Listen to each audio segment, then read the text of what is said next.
During tax season, we often say you should file your return as soon as possible, but there may be a few reasons why some people should wait to file their taxes.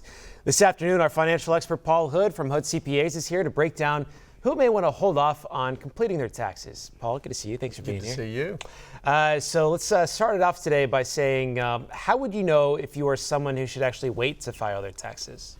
Well, if there's any complexity whatsoever, you should really wait. There's so many people file prior to April 15th, especially between March 1st and April 15th.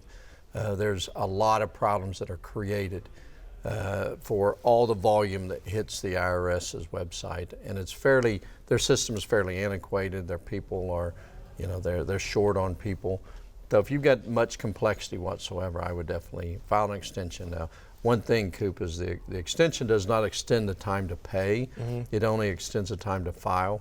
So if you think you're going to owe, you need to go ahead and pay in an estimate with that extension. Gotcha.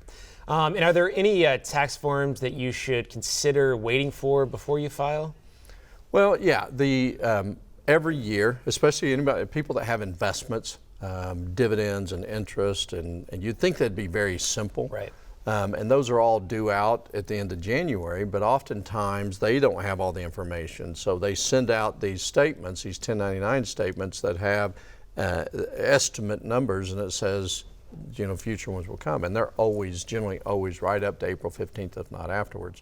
So if you've got a brokerage account, an after-tax brokerage account is a good idea. If you're a partner in a partnership or an S-Corp, those things are due March 15th, but they can file an extension until September. And so sometimes you're forced to extend because you don't have all the data. Yeah, and speaking of those extensions, you talked about it a little bit, but when's the best time to file an extension? Who should do it? Are there deadlines for that? Things like that.